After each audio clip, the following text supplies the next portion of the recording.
Hello everyone, my name is Ragnik and in today's class we will be discussing about biological techniques and it will be for your Viva host for the food analyst practical exam. So let's just begin the topic.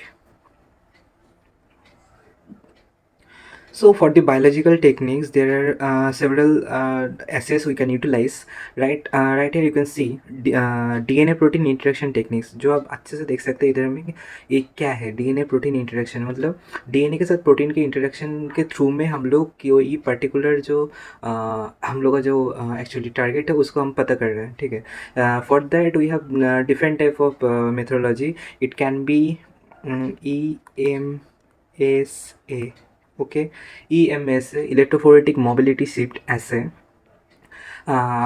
और उसके साथ साथ और भी है जैसे मान लीजिए कि जैसे नीचे भी दिया हुआ है चीप ऐसे ये भी इसके अंडर में ही पड़ता है apart from that there will be DNS footprinting ऐसे DN sorry for the inconvenience okay so DNS1 fruit printing assay, DNS1 fruit printing assay, and also the East1 hybrid Y1H East2 hybrid Y2H East1 hybrid East1 hybrid or East2 hybrid assays. Okay, so what इसमें क्या ही difference है इसमें क्या difference है क्या है इसका utilisation है क्यों इम्पोर्टेंट है सबसे इम्पोर्टेंट अगर हम लोग बात करेंगे इलेक्ट्रोफोरेटिक मोबिलिटी शिफ्ट ऐसे की इसमें क्या होता है कि जो प्रोटीन है वो डीएनए के साथ बाइंड होता है तो अब जब प्रोटीन डीएनए के साथ बाइंड होगा तो ऑब्वियसली उसका जो मॉलिक्यूलर वेट है उसका जो मॉलिक्यूलर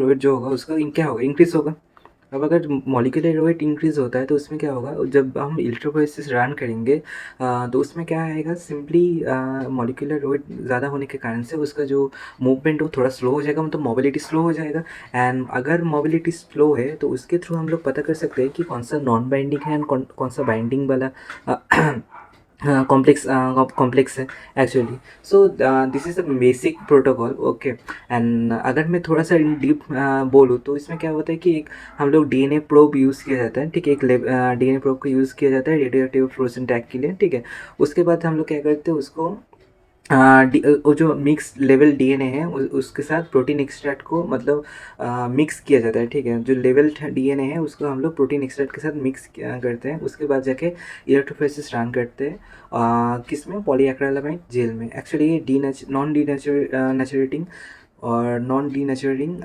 पॉलीएक्रिलामाइड जेल होगा उसी के साथ साथ हम लोग बाद में जाके जो स्लोअर मूविंग बैंड्स होगा उनसे हम लोग पता चलेगा कि कौन सा डीएनए प्रोटीन इंटरेक्शन हुआ और कौन सा वाला डीएनए प्रोटीन मतलब कॉन्जुगेटेड कॉम्प्लेक्स होगा ठीक है सो इसका जो एप्लीकेशन है हम लोग कहाँ यूज़ करते हैं एक्चुअली ट्रांसक्रिप्शन फैक्टर का जो बाइंडिंग है उसको आइडेंटिफिकेशन करने के लिए हम लोग इसका यूटिलाइजेशन करते हैं बाइंडिंग एफिनिटीज़ को भी चेक करने के लिए मतलब प्रोटीन का जो बाइंडिंग एफिनिटीज़ है वो भी हम लोग कभी चेक करने के लिए उसको उनको कंपेयर करने के लिए हम लोग इसका यूटिलाइज करते हैं okay apart from that there is a chromatin immunoprecipitation ऐसे दैट इज़ चीप ऐसे ओके सो दिस चीप ऐसे क्या होता है कि इसमें भी डीएनए एंड प्रोटीन का इंटरेक्शन होता है बट डीएनए प्रोटीन इंटरेक्शन जो होगा वो लिविंग सेल में हम लोग देखते हैं ओके उसमें क्या होता है कि मतलब प्रोटीन का डीएनए के साथ क्रॉस लिंकिंग होता है एंड उसके बाद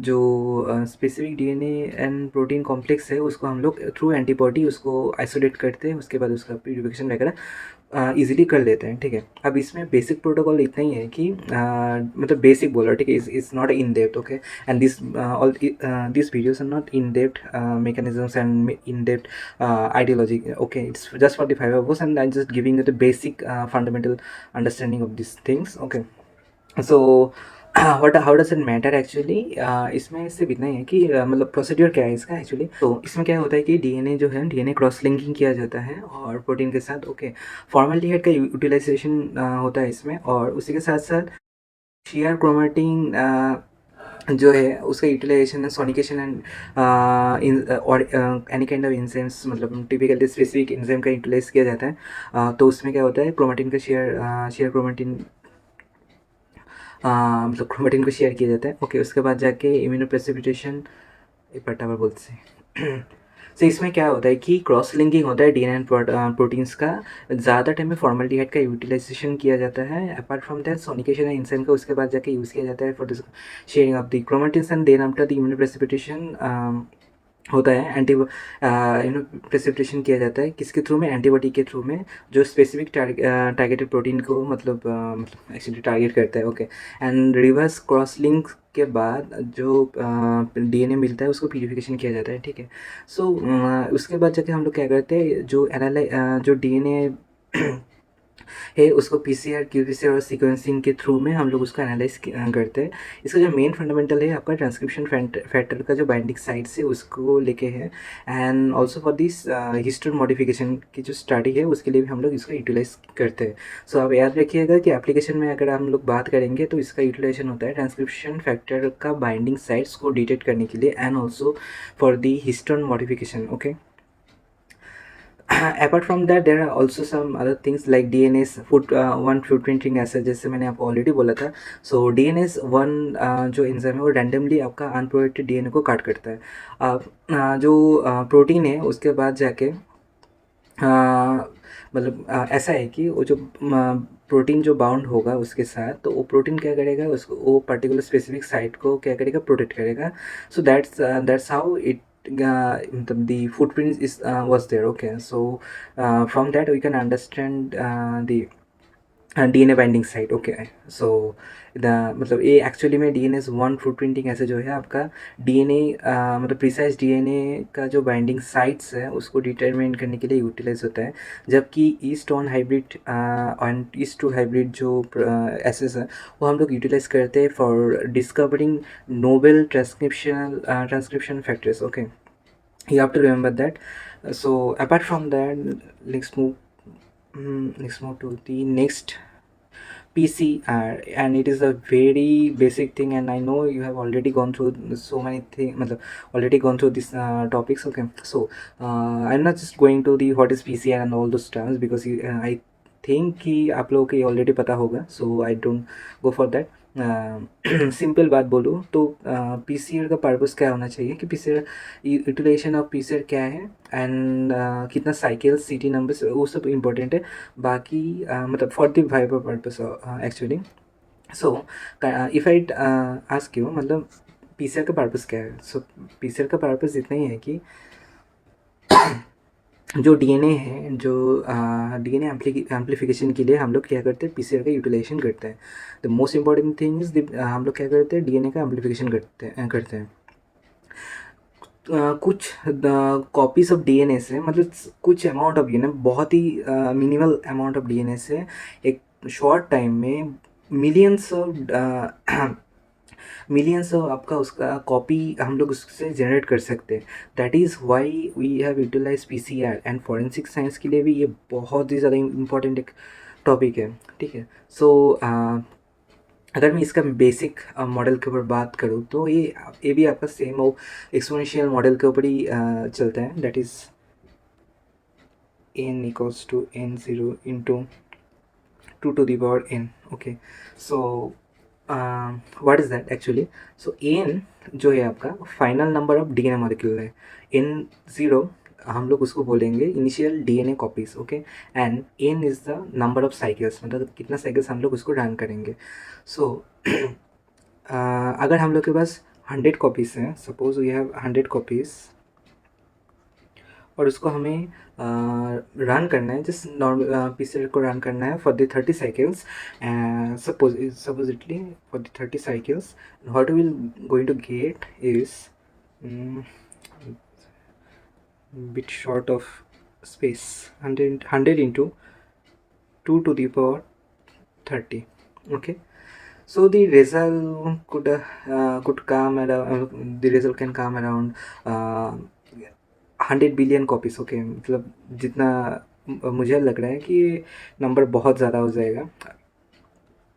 ठीक है, सो अराउंड 100 बिलियन, क्योंकि मैंने मतलब 30 तो नहीं, 28 के आसपास किया था, उस 29 के आसपास किया था, वो भी आपका मतलब अप्रॉक्सीमेट 100 बिलियन के आसपास जा रहा था। तो that's why I told you कि it will go around 100 billion. Okay, so apart from that PCR का कंपोनेंट क्या क्या है। First of all template DNA. Okay and I don't have a space to write. Okay मैंने मेरे पास space ही नहीं मिल रहा है थर में लिखने का और ये प्रॉब्लम हो रहा था। सो टेम्पलेट डीएनए जो है आपका, ओके इसका क्या काम है आपका?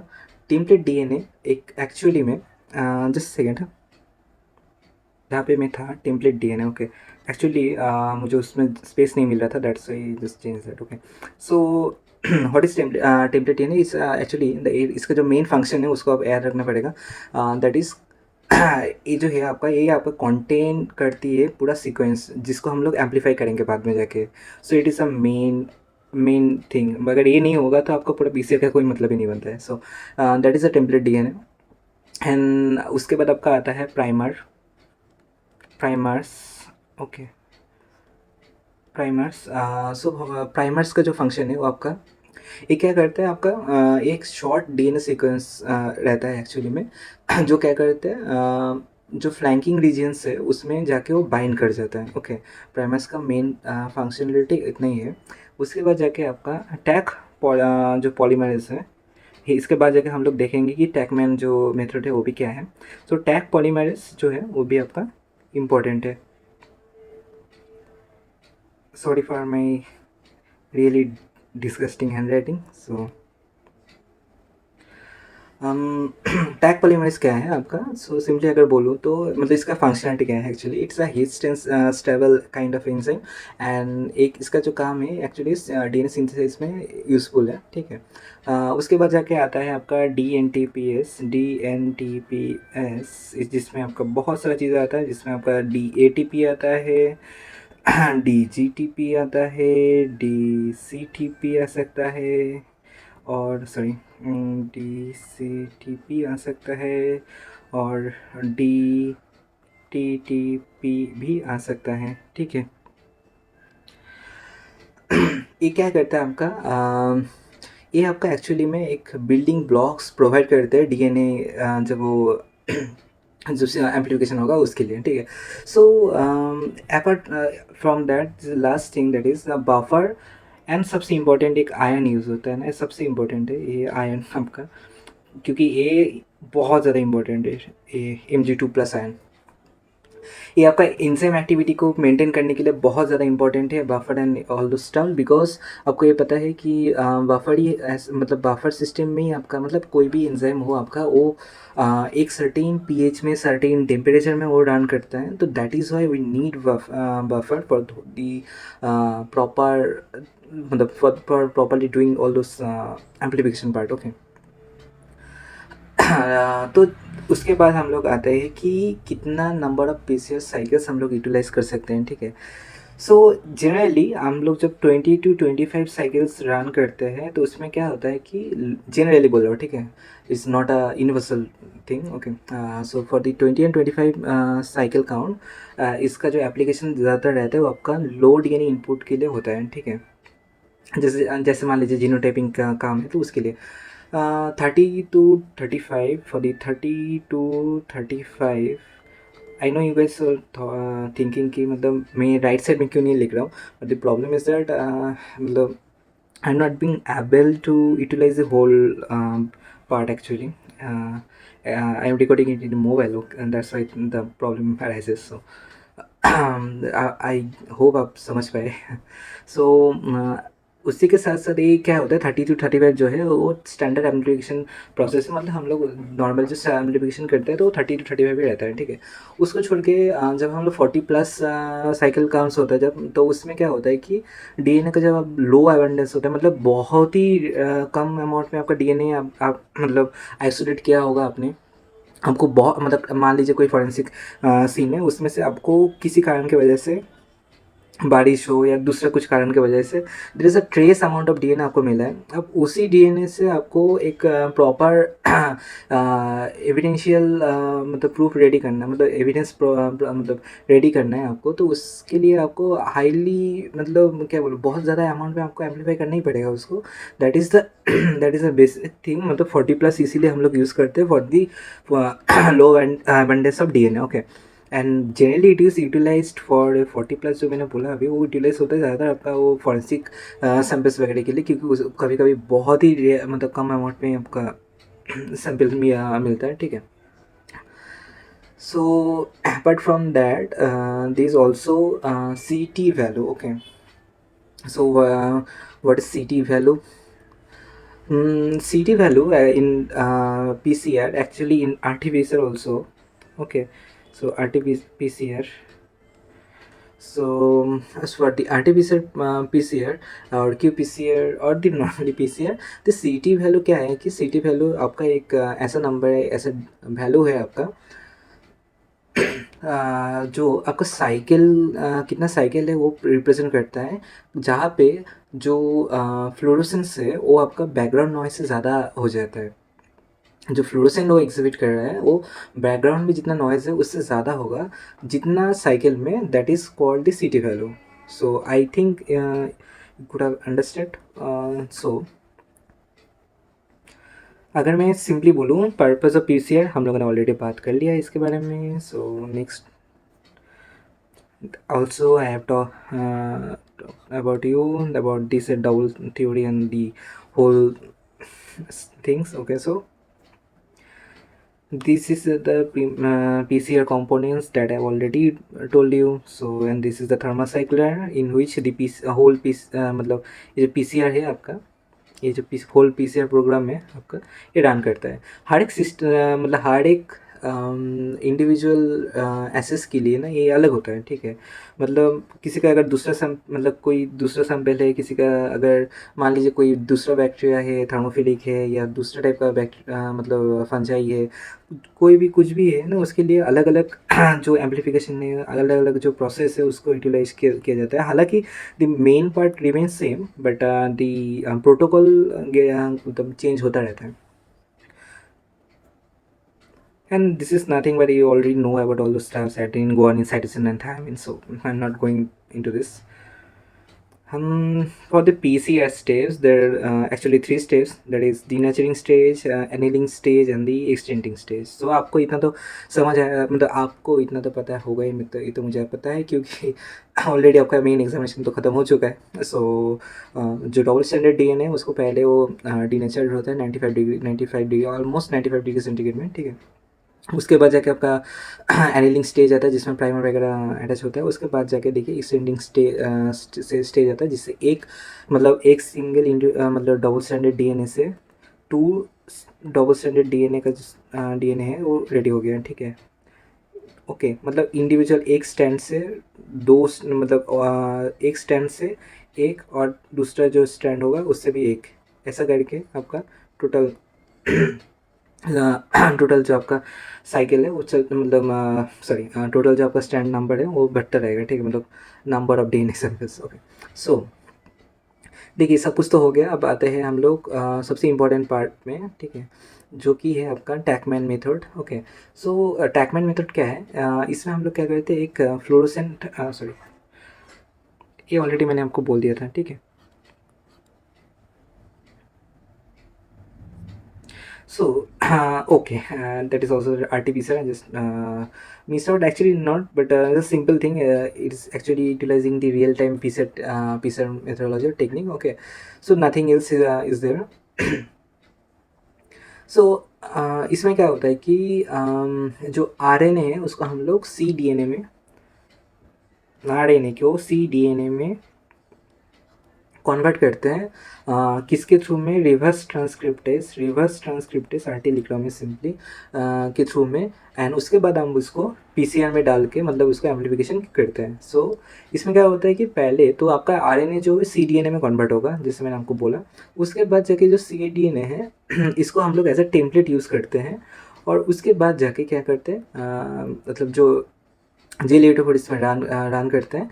qPCR हो सकता है और जे इलेक्ट्रोफोरेसिस भी हो सकता है, जिसमें जिसको इन पॉइंट PCR भी बोला जाता है। सो उसके बाद हमें जो है एम्पलीफाइड फॉर्म में मिल जाता है और उसका आइडेंटिफिकेशन भी कंप्लीट होता है। ये आपका क्या है ना कि जीन एक्सप्रेशन का जो एनालिसिस है उसके लिए वायरल जो वायरल RNA है, आप लोगों को तो शायद याद ही होगा क्योंकि कोरोना के टाइम में तो ये बहुत ज़्यादा RT-PCR बहुत ज़्यादा यूज़ हुआ था। हर एक टोल में, हर एक चेक पोस्ट में आपका ये RT-PCR मशीन, लोग सैंपल कलेक्ट करना, उसके बाद रिपोर्ट देना, सब कुछ चल रहा था। So and gene expression analysis के लिए भी ये यूटिलाइज होता है बहुत ही हाई अमाउंट में। अम,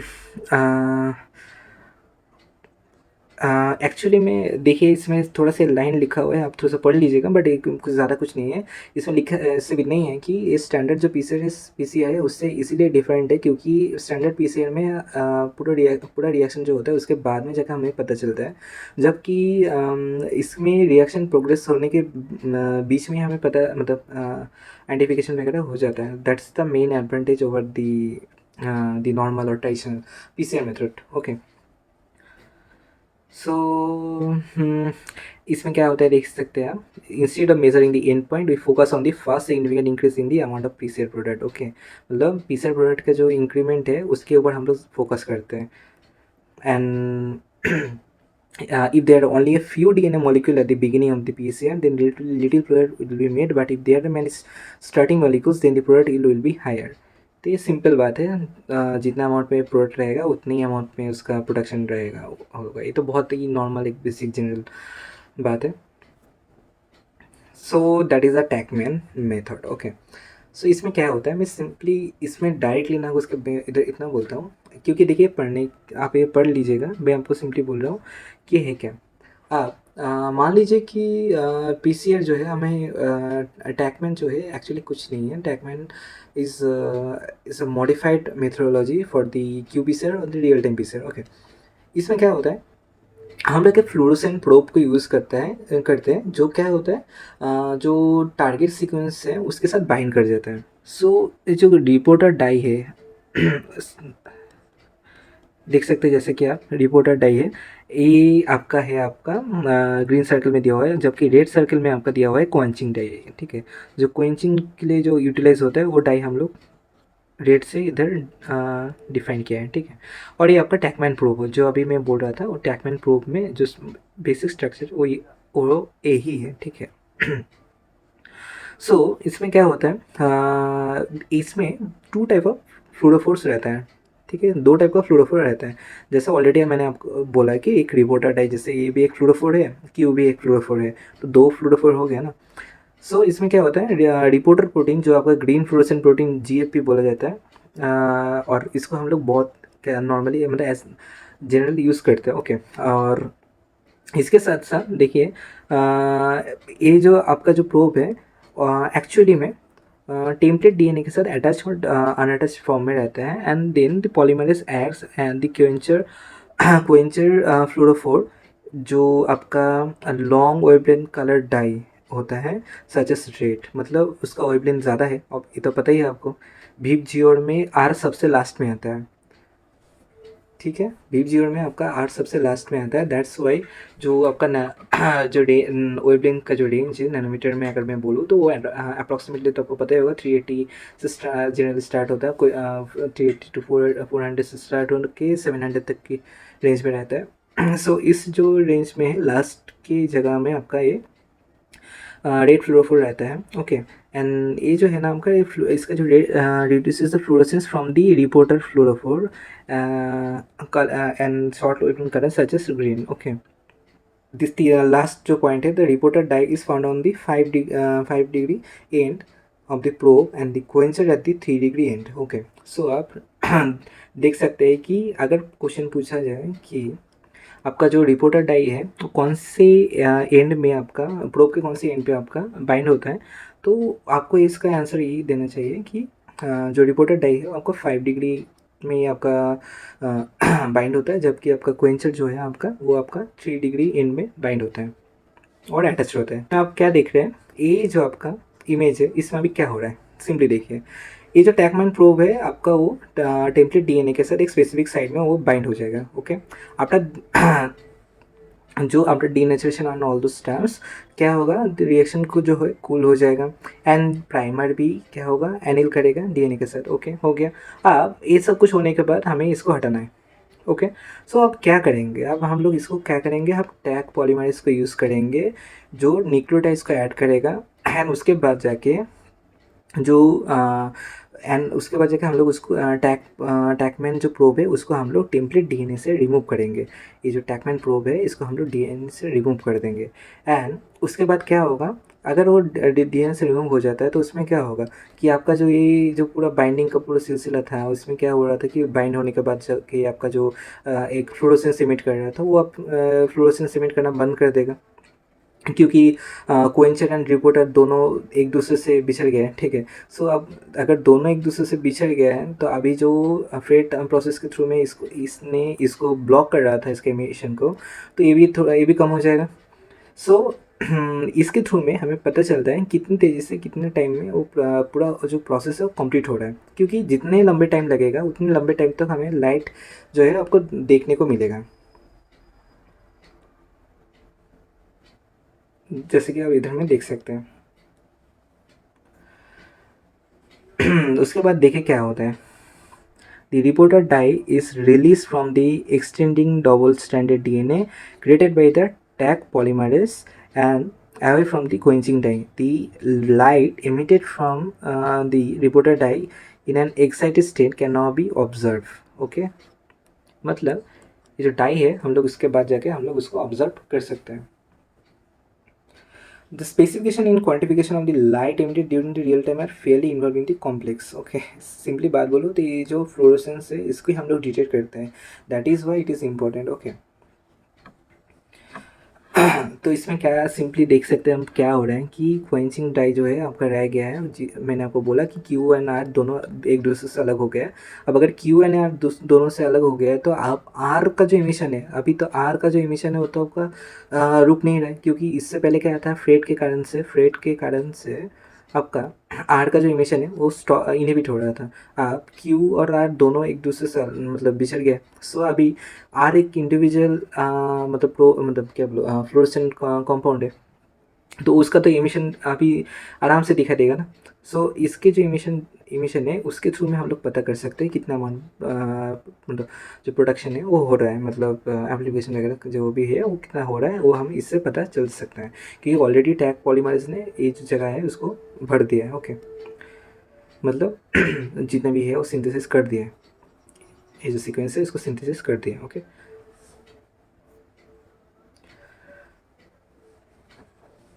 सो कमिंग टू दी टैकमैन हम लोग क्यों मतलब करें एक्चुअली, बिकॉज टैकमैन बहुत ही ज़्यादा स्पेसिफिक है, ठीक है। इसका स्पेसिफिसिटी बहुत हाई है और ये जो है ये मल्टीप्लेक्सिंग कर सकती है। प्राइमर डायमंड का जो बाइंडिंग इशू होता है आपका यूजुअली, तो वो भी आपका बहुत कम है, ठीक है। इसका जो क्वांटिफिकेशन एक्यूरेसी है बहुत हाई है, बहुत ही हाई है। और इसीलिए जो पहले हम लोग यूज़ करते थे SIVR मेथोडोलॉजी, तो उससे ये बहुत ही ज़्यादा हाईली मतलब एडवांस है, ठीक है, क्योंकि ज़्यादातर सभी मामले में ये उससे कमी है। So that is why it is important.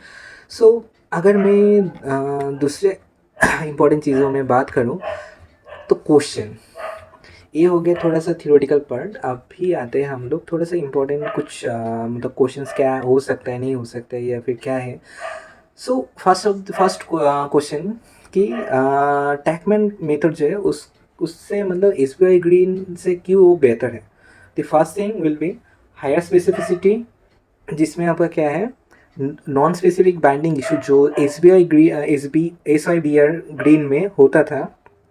सो जो टैकमैन मेथड है वो SIBR ग्रीन से क्यों बेहतर है, क्योंकि देखिए first of all the higher specificity, इसमें क्या होता है कि नो मैंने जो नॉन स्पेसिफिक बाइंडिंग इशू जो होता है ना वो एक्चुअली में होता नहीं है। So that is why it is more specific, मतलब टैकमैन मेथड बहुत ज़्यादा स्पेसिफिक है। एंड उसी के साथ साथ आपका जो टैकमैन मेथड है वो एक साथ बहुत सारा जो टारगेट है उसको मतलब क्या बोलूँ उसके साथ वो डिटेक्ट कर सकते हो, उसको डिटेक्ट कर सकते हैं थ्रू ए सिंगल रिएक्शन, ठीक है।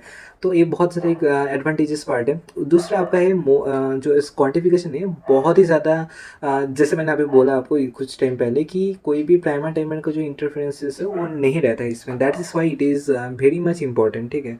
मतलब ये थोड़ा सा ज़्यादा ही इसका एडवांटेजेस है as compare to the SIBR green.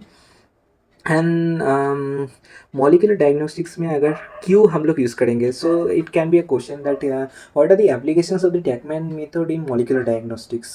So the answer should be like कि for the cancer biomarker detection, for example you can give a BRCA1 mutation. Okay, so apart from that there is also tuberculosis and bacterial infection. Infection identification के लिए भी use किया जा सकता है। सो उसके बाद कि आपका फूड में अगर देखा जाए तो आप जीएमओ का डिटेक्शन किया जा सकता है फूड प्रोडक्ट में, और फॉरेंसिक डीएनए एनालिसिस में तो होता ही रहता है, तो बहुत ही एक जनरल नॉर्मल चीज़ें हैं, ठीक है। सो अगर क्वेश्चन ऐसा भी आए कि what is the principle of the TaqMan method, so इसमें आंसर कैसा होना चाहिए, अभी मैंने पूरा टैकमैन बोल दिया आपको। सो सिंपल है, टैकमैन हम लोग क्या करेंगे, टैकमैन प्रोब यूज़ करेंगे। अभी टैकमैन प्रोब में एक रिपोर्टर डाई होगा, एक कॉन्सेप्ट डाई होगा। अब रिपोर्टर डाई कहाँ रहता है, 5 डिग्री एंड में, और एक कॉन्सेप्ट डाई रहता है आपका 3 डिग्री इन में। हाँ जो रिपोर्टर डाई है उसमें हम लोग FAM VIC, and concept dye में हम लोग टामड़ा BHQ, ठीक है। हाँ, तो ये सब यूज़ कर सकते हैं। अब इसमें क्या होता है, उसके बाद जाके हम लोग क्या करेंगे, PCR में टैग पॉलीमरेज जो क्लिप करेगा प्रोब को। सो किससे क्लिप करेगा, मतलब 5 degree to 3 degree exonuclease activity की यूटिलाइज करके एक क्लिप, मतलब जब पूरा क्लिप होगा तो ये कंप्लीट होगा, ठीक है। उसके बाद जाके जो रिपोर्टर जो मॉलिक्यूल सॉरी डाई है एक्चुअली, तो रिपोर्टर डाई को हम लोग हटाएंगे क्वेंचर से। ओके, उसके बाद जाके क्या होगा, फ्लोरोसेंस का जनरेशन होगा, क्योंकि मैंने आपको बोला था कि इससे पहले तक जो फ्लोरोसेंस से रिपोर्टर डाई है तो उसका जो फ्लोरोसेंस है उसको इनहिबिट कर रहा था फ्रेट मेथड के तौर पे। अभी मैंने उसको हटा दिया है अभी मैंने जैसे देख सकते हैं इसको हटा दिया, तो दैट्स वाई अभी क्या होगा, फ्लोरेसेंस सिग्नल जनरेट करना स्टार्ट करेगा, और उसकी इंटेंसिटी के ऊपर हम लोग बोल सकते हैं कि डीएनए एम्प्लीफिकेशन कौन सा स्टेज में है, कितना हुआ है, ये सब कुछ। Okay, so apart from that अगर बात आया कि RT-PCR अगर देखा जाए, so what are the most common issues in RT-PCR। So RT-PCR में क्या क्या कॉमन इश्यूज देखने को मिलता है, एंड मतलब and also how can you troubleshoot them. Okay, so कभी कभी जो RT-PCR में जो मतलब एक्चुअली में जो कॉमन इश्यूज़ है वो आपका एम्प्लीफिकेशन नहीं होता है। मतलब उसमें क्या होता है कि एप्लीकेशन नहीं होता है, किसी किसी टाइम में मल्टीपल बैंड्स आता है, यील्ड कम हो जाता है, तो उसमें जो उसका जो ट्रबल शूट है, उसका ट्रबल शूट ऐसा होता है कि एम्प्लीफिकेशन अगर ना हो तो उसमें क्या है कि RNA का जो इंटीग्रिटी है वो चेक करना पड़ता है, एंड प्राइमर जो है उसको स्पेसिफिक है कि नहीं वो भी एक बार इंश्योर करना पड़ता है।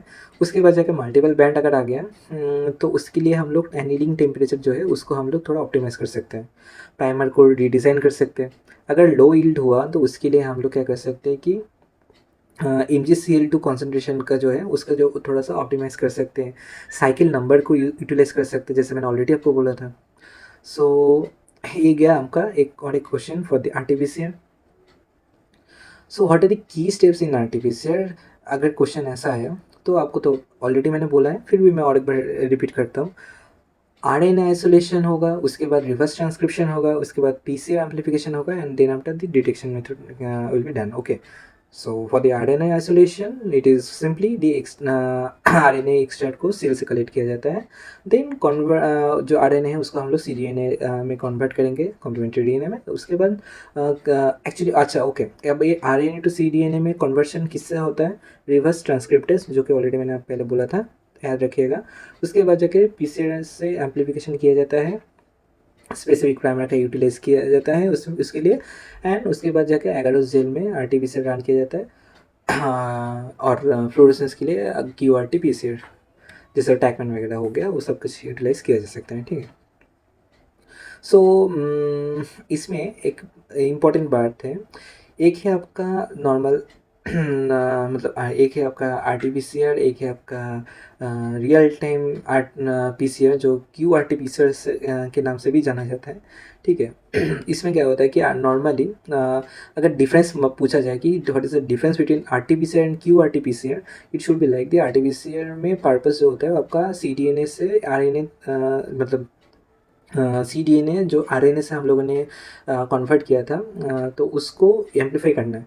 अब Q R T P C R में क्या होता है, एम्पलीफिकेशन को मॉनिटर किया जाता है कि रियल टाइम में कि कितना मतलब चेंजेस हो रहा है क्या नहीं हो रहा है, उसको कुछ हम मॉडिफाई मतलब सॉरी मॉनिटर करते हैं। एंड डिटेक्शन मेथोडोलॉजी जो है आपका उसमें एगारोजे इलेक्ट्रोफोरेसिस है, जबकि Q R T P C R में जैसे मैंने बोला टैकमैन वाला जो है वो वाला एस आई बी आर जो है उसको आप क्या होता है आपका फ्लोरेसेंट डाई या प्रोब यूज़ करके हम लोग Q R T P C R में करते हैं काम। ओके, क्वांटिफिकेशन देखिए आर्टिफिशियल में क्वांटिफिकेशन ज़्यादातर में नहीं होता है, जबकि मतलब Q R T P C R में सी टी वैल्यू बहुत अच्छे तरीके से आपको मतलब आप मॉनिटर कर सकते हैं, ठीक है। सो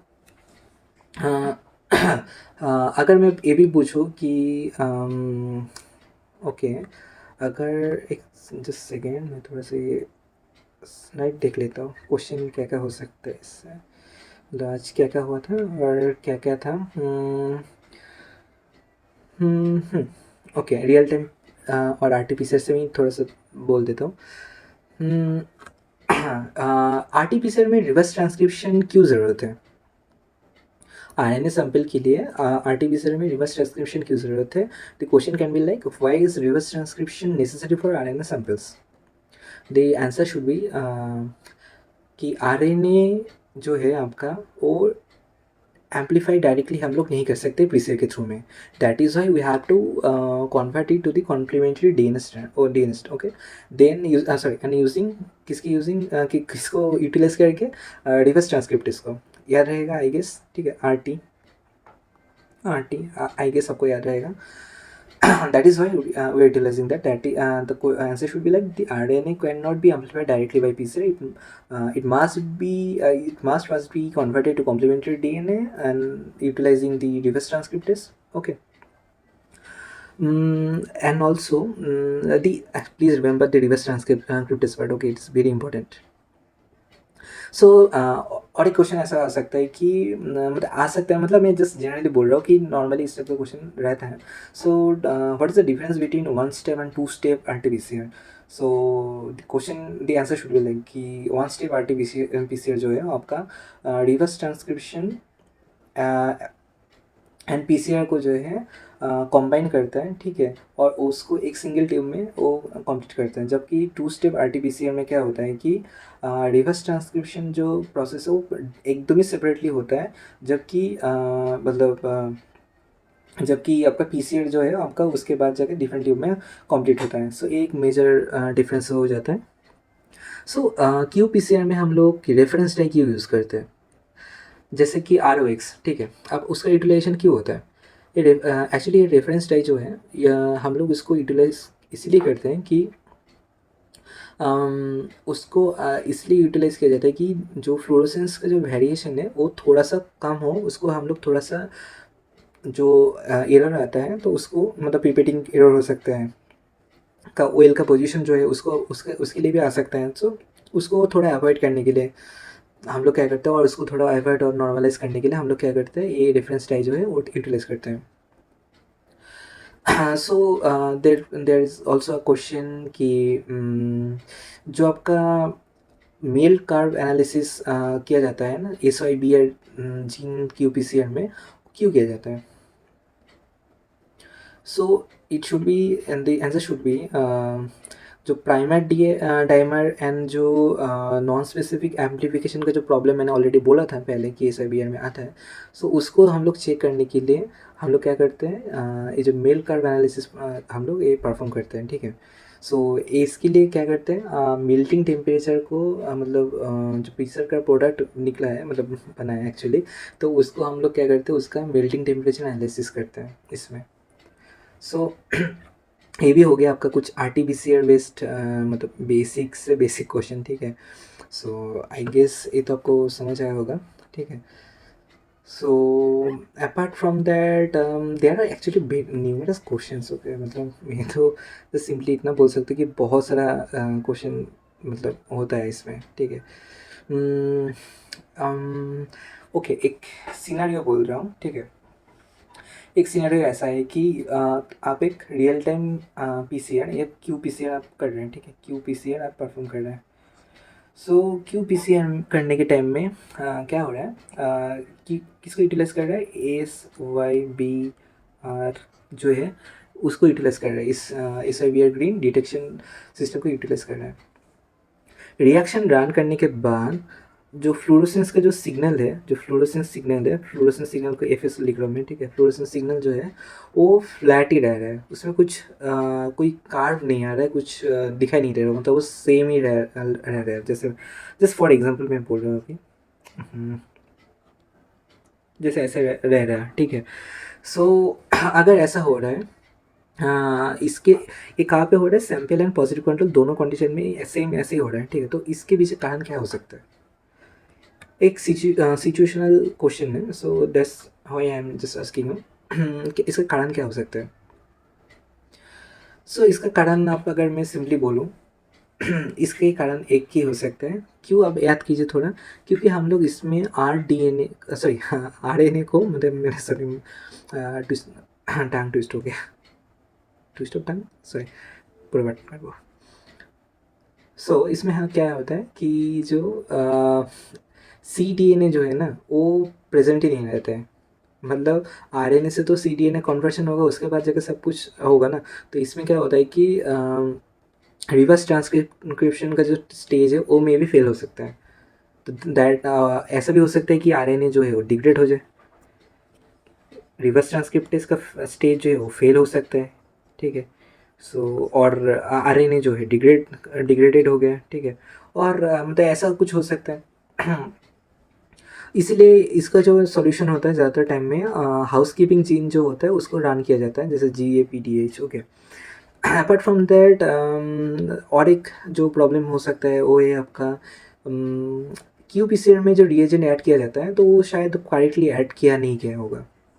सो मतलब एस आई बी आर जो S I B R green जो डाई है ओ, या टैग पॉलीमरेज या प्राइमर्स और बफर का कुछ इशू हो सकता है, जिसके कारण से फ्लोरेसेंस नहीं आ रहा है, मतलब कोई इंडिकेशन नहीं आ रहा है, ठीक है। सो इसमें पाइपेटिंग जो है ऑफ मतलब जितना भी रिएजेंट है सबका और एक बार चेक करना ज़रूरत है, काम करने के टाइम में डबल चेक करना बहुत ही इंपॉर्टेंट हो जाता है। हम इसके साथ साथ ऐसा भी हो सकता है, जैसे मैंने ऑलरेडी बोला हर एक के लिए सेटिंग अलग होता है, सेटिंग जो है जो प्रोटोकॉल बोलते हैं हम लोग उसको इजीली। सो प्रोटोकॉल जो है सबके लिए अलग अलग ही, ज़्यादा टाइम में अलग ही होता है, ठीक है। सो रेफरेंस रख सकते हैं, दूसरे पेपर से फॉलो कर सकते हैं, रेफरेंस रख सकते हैं, बट खुद का जो होता है वो अलग ही, थोड़ा अलग ही होता है। सो ऑप्टिमम जो कंडीशन है, तो क्या है ना कि थर्मल साइक्लिंग का जो पूरा जो सेटिंग है वो शायद गलत भी हो सकता है, मतलब एनीलिंग टेम्परेचर बहुत ज़्यादा हाई भी हो सकता है, तो दैट इज़ वाई जो प्राइमर्स है वो अच्छे से बाइंड भी नहीं हो सकता है। तो उसके लिए क्या करना पड़ता है, एनीलिंग टेम्परेचर को थोड़ा सा नीचे रखना चाहिए, नहीं तो ग्रेडियंट पीसर भी हम लोग रन करके देख सकते हैं। और एक इशू है, और एक इशू है आपका जो इंस्ट्रूमेंटल इशू हो सकता है, मतलब जो डिटेक्शन चैनल है क्यूपीसीआर मशीन में वो शायद अच्छे से सेट ही नहीं किया होगा, दैट इज़ वाई जो सॉफ्टवेयर है वो डिटेक्ट नहीं कर पा रहा है, वो फ्लोरेसेंस सेटिंग्स के लिए सही नहीं बैठ रहा है, that is that can be a main issue, okay. So मैंने इसका प्रॉब्लम एंड इसका जो क्या क्या ट्रबल शूट किया जा सकता है मैंने आपको ये भी बोल दिया। सो इसको छोड़ के there are so many things I, मतलब मैं अगर बोलना स्टार्ट करूँ तो जाता ही रहेगा।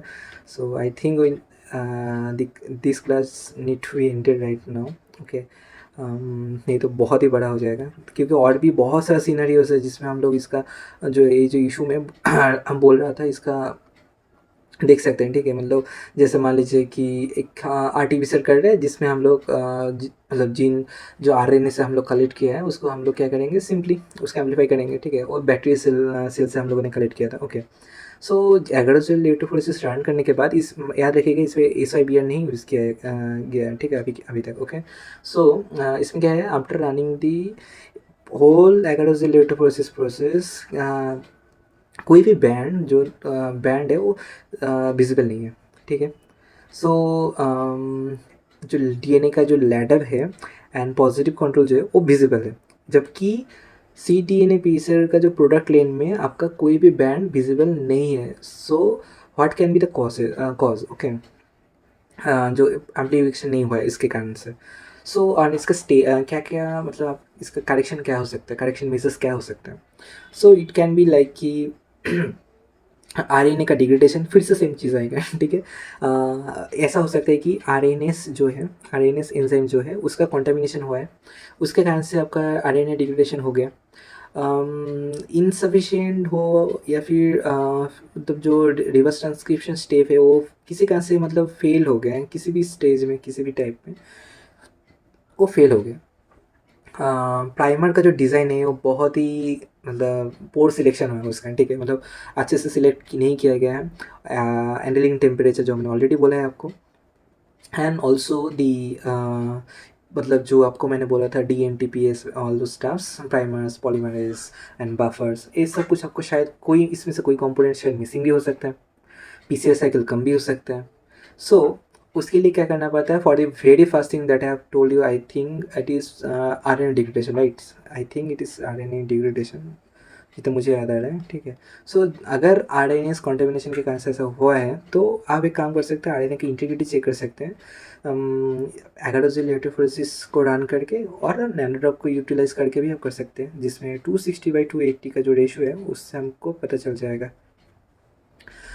सो आर एन एस फ्री जो रिएजेंट्स है उसको भी आप मतलब रन करके देख सकते हैं R T P C R में, तो उसमें भी क्या आ रहा है उससे आप क्रॉस वैलिडेशन कर सकते हैं।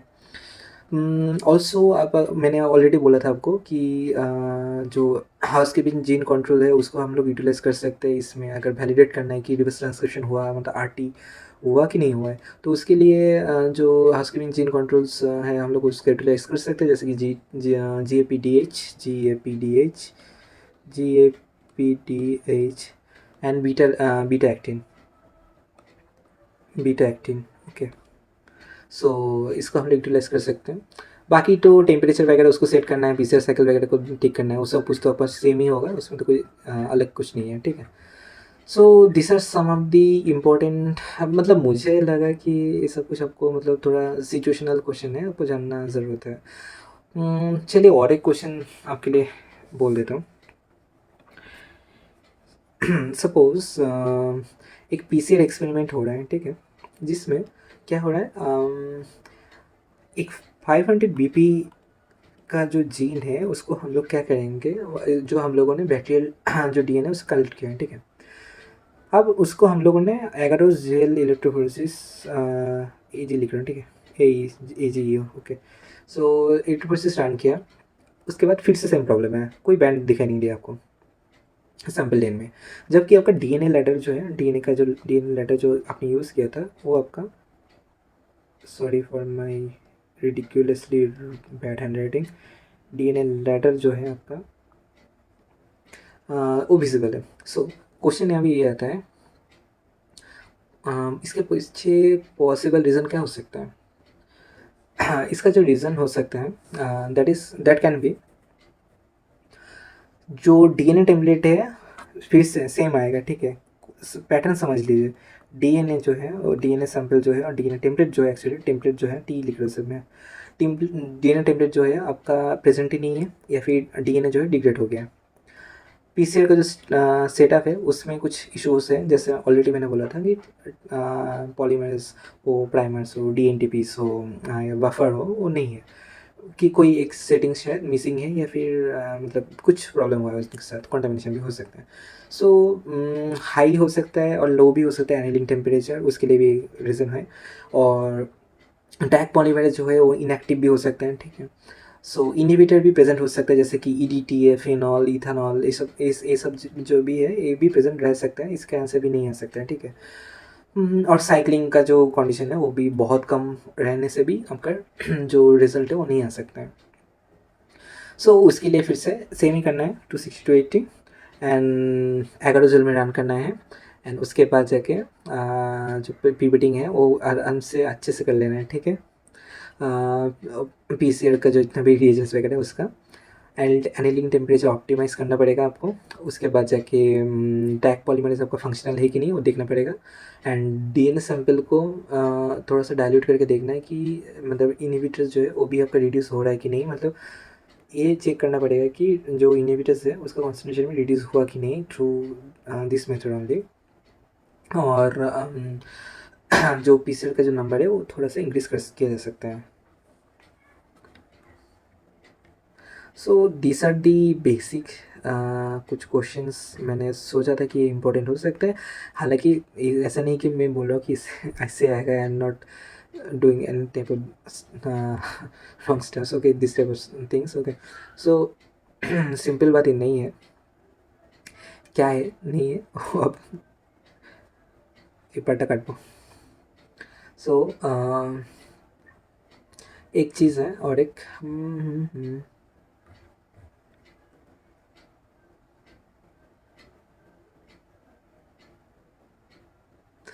अच्छा, और एक चीज़ जिसके बारे में मैं सोच रहा था, सपोज आपने अगर उस जेल इलेक्ट्रोफोरेसिस रन करवाया और उसमें आपका विजिबल कोई भी बैंड नहीं है मिला आपको, उसका तो आपको पता है, मैंने आपको ऑलरेडी बोल के रखा है, ठीक है, क्या क्या हो सकता है पॉसिबल कारण। सो फिर भी और एक बार मैं बोल रहा हूँ, डीएनए डिग्रेडेशन, जेल का जो कॉन्सेंट्रेशन है वो भी इनकरेक्ट हो सकता है, स्टेनिंग का भी इशू हो सकता है, जैसे ईटीबीआर और एसआईबीआर का ईटी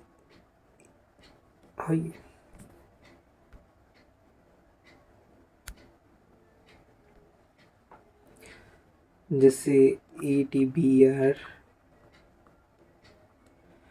ईटीबीआर और एसआईबीआर, इसका भी ईटीबीआर और एसआईबीआर इन सब का भी यूटिलाइज किया जा सकता है। सॉरी, मैंने बीआर का बी आर कैपिटल नहीं होगा, स्मॉल होगा।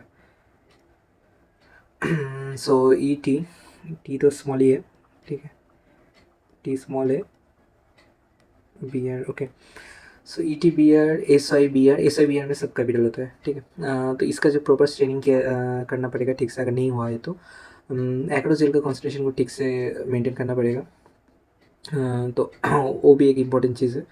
0.8% फॉर मतलब जो लार्ज फ्रेगमेंट है उसके लिए ठीक ठाक है, और 2% जो है आपका स्मॉल के लिए ठीक ठाक है, ठीक है। डीएनए डिग्रेड हुआ है तो उसके लिए फ्रेश डीएनए यूज़ करना ही बेहतर रहता है। अगर डीएनए बहुत स्लोली रन कर रहे हैं तो अगर उसका जो परसेंटेज है थोड़ा ज़्यादा है, और जो वोल्टेज है वो भी शायद कम होगा। सो वोल्टेज को थोड़ा सा इंक्रीज़ किया जा सकता है, और अगर उसका जो परसेंटेज है वो थोड़ा सा कम किया जा सकता है।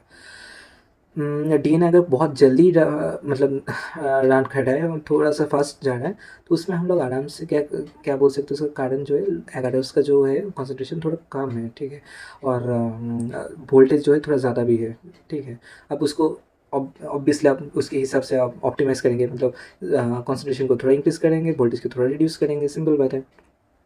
अगर स्मीयरिंग ऑफ बैंड्स आ रहा है, बैंड स्मीयर हो रहा है, तो उसमें क्या होगा, एक्सेस डीएनए शायद हो रहेगा उसमें, तो उसमें डीएनए अमाउंट थोड़ा कम करना पड़ेगा। डिग्रेडेशन अगर हुआ है डीएनए का तो फ्रेश बफर यूज़ करना है आपको।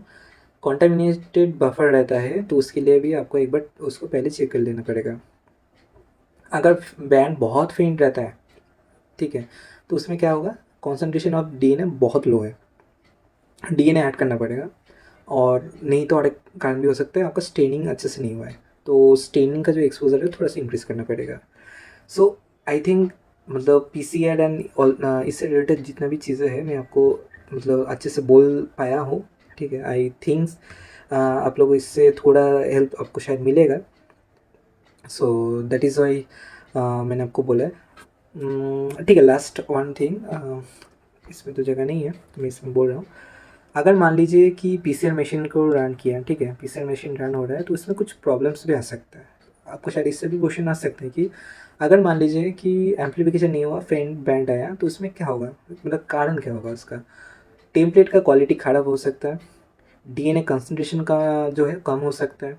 उसके लिए क्या करना पड़ेगा, सिंपल बात है, फ्रेश डीएनए जो यूटिलाइज़ कीजिए। हाई प्योरिटी डीएनए यूज़ कर सकते हैं, हाई प्योरिटी डीएनए। सो उसके साथ साथ आपका प्राइमर का जो अगर डिज़ाइन इनकरेक्ट होगा तो उसमें क्या हो सकता है, उसके लिए हम लोग आराम से प्राइमर का जो करेक्ट जो मेल्टिंग टेम्परेचर वगैरह है और स्पेसिफिसिटी है वो भी हम लोग अच्छे से चेक करके और डिज़ाइन करके फिर उसमें इंकॉर्पोरेट कर सकते हैं।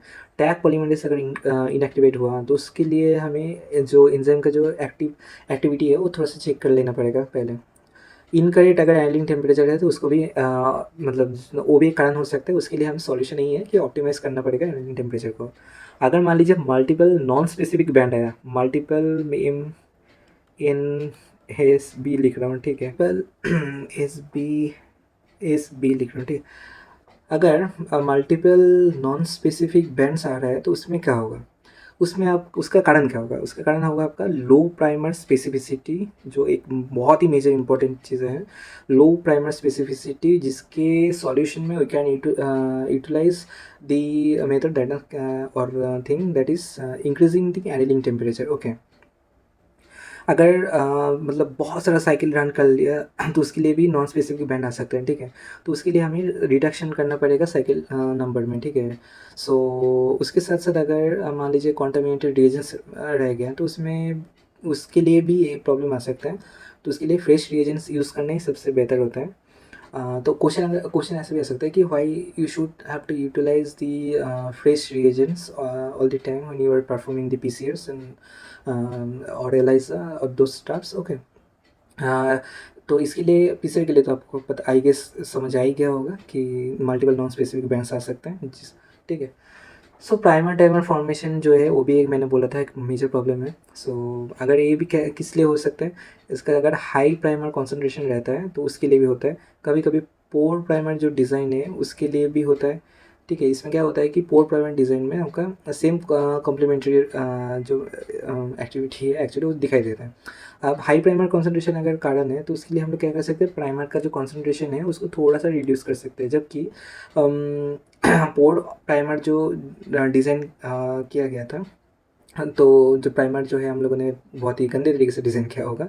सो उसको हम लोग फिर से अच्छे से डिज़ाइन करना पड़ेगा, that is the simple thing. Okay, अगर स्मीयरिंग आ रहा है जैसे लास्ट बार भी बोला था मैंने, तो उसमें भी क्या है, बहुत सारा डीएनए टेम्पलेट है इसीलिए, और उसके लिए एक ही रास्ता होता है, ओके, डीएनए टेम्पलेट का अमाउंट कम कर दीजिए हो जाएगा। और दूसरा, अगर आपका Mg2 का मैंने बोला था ना, Mg2+ आपको बहुत ही इंपॉर्टेंट एक आयनिक मतलब आयन है। सो इस चीज़ में, सो इसका अगर Mg2+ का कॉन्सेंट्रेशन अगर मतलब कम हुआ ज़्यादा हुआ, इसका अगर बैलेंस नहीं रहा, ऑप्टिमम नहीं रहा, तो वो भी आपका दिक्कत आएगा। दैट इज़ वाई MgCl2 का जो कॉन्सेंट्रेशन है, MgCl2 का जो कॉन्सेंट्रेशन है वो आपका ऑप्टिमम रहना ज़रूरत है, ठीक है। That is why it is very very very important. So अगर क्वेश्चन ये पूछूँ कि हाँ, मतलब जो एगारोजेल इलेक्ट्रोफोरेसिस है कैसे और डीएनए एनालिसिस के लिए यूटिलाइज होता है, इसके बाद एक और क्वेश्चन मेरे मन में आया है, तो मैं वो भी बोल के मैं आज के जो क्लास है उसको एंड करूँगा। सो डीएनए एनालिसिस के लिए हम लोग जो मतलब एगारोजेल इलेक्ट्रोफोरेसिस है वो कैसे यूज़ होता है। सो डीएनए सैंपल जो है हम लोग उसमें एगारोजेल में हम लोग उसको जो ऑयल है उसमें लोड करते हैं। उसके बाद जो जेल है वो सबमर्ज होता है इलेक्ट्रोफोरेसिस बफर में, जैसे कि टीएई और टीपीई, और उसके बाद जाके इलेक्ट्रिक करंट अप्लाई किया जाता है और जो नेगेटिवली चार्ज डीएनए है वो माइग्रेट करता है पॉजिटिवली चार्ज इलेक्ट्रोड के मतलब तरफ। ओके, उसके बाद जाके जो स्मॉलर डीएनए फ्रेगमेंट्स हैं वो आपका जल्दी आपका मूव करेगा, ऑब्वियसली मोबिलिटी ज़्यादा होगा। व्हाइल जो थोड़ा सा बड़ा है वो थोड़ा स्लो चलेगा, जो ऑलरेडी हम लोगों ने देखा था इससे पहले। तो और इसके कारण से क्या होगा, जो सेपरेशन है वो साइज़ के कारण से होता है। और वो जो डीएनए बैंड्स है वो हम लोग मतलब आराम से देख सकते हैं किसके थ्रू में, ईटीबीआर और एसआईबीआर ग्रीन जो डाई है उसके थ्रू में, यूवी लाइट के अंदर है। ओके, सो इसके साथ साथ आपका कौन कौन सा डीएनए जो माइग्रेशन का जो है मतलब पार्ट है उसको कौन मतलब जो एक्चुअली जो पूरा सीन है उसको अफेक्ट कौन करता है, मतलब कौन कौन सा फैक्टर है जो इस जेरोटोसिस में अफेक्ट करता है। एक तो है आपका कॉन्सेंट्रेशन एग्रोजोल का, जो कि इतने टाइम से मैं भूल रहा हूँ। उसके बाद जाके वोल्टेज है, ऑब्वियसली इलेक्ट्रिकल करंट हो गया। उसके बाद बफर कॉम्पोजिशन भी होगा, और उसी के साथ साथ आपका डीएनए का जो कॉन्फर्मेशन है, सुपर कॉइल्ड है, रिलैक्स है, लीनियर डीएनए है, तो ये सब कुछ आपका इम्पोर्टेंट है, इम्पोर्टेंट रोल प्ले करता है इसमें। आई गेस सबको समझ आएगा, आ गया होगा। एंड जो प्राइमर्स है आपका पीसीआर का, it should B 18 to 25 basis long. Okay, and GC content जो है, जीसी कंटेंट आपको रहना चाहिए आपका 40 to 60%. GC content should be 40 to 60%. Okay. Built-in temperature approximately 50 to 65 degree is मतलब fairly good enough. Okay. ये सब कुछ आपको मेंटेन करने की ज़रूरत पड़ता है. And here is the here is your okay. So it is final thing I have to tell you for this class. Thank you.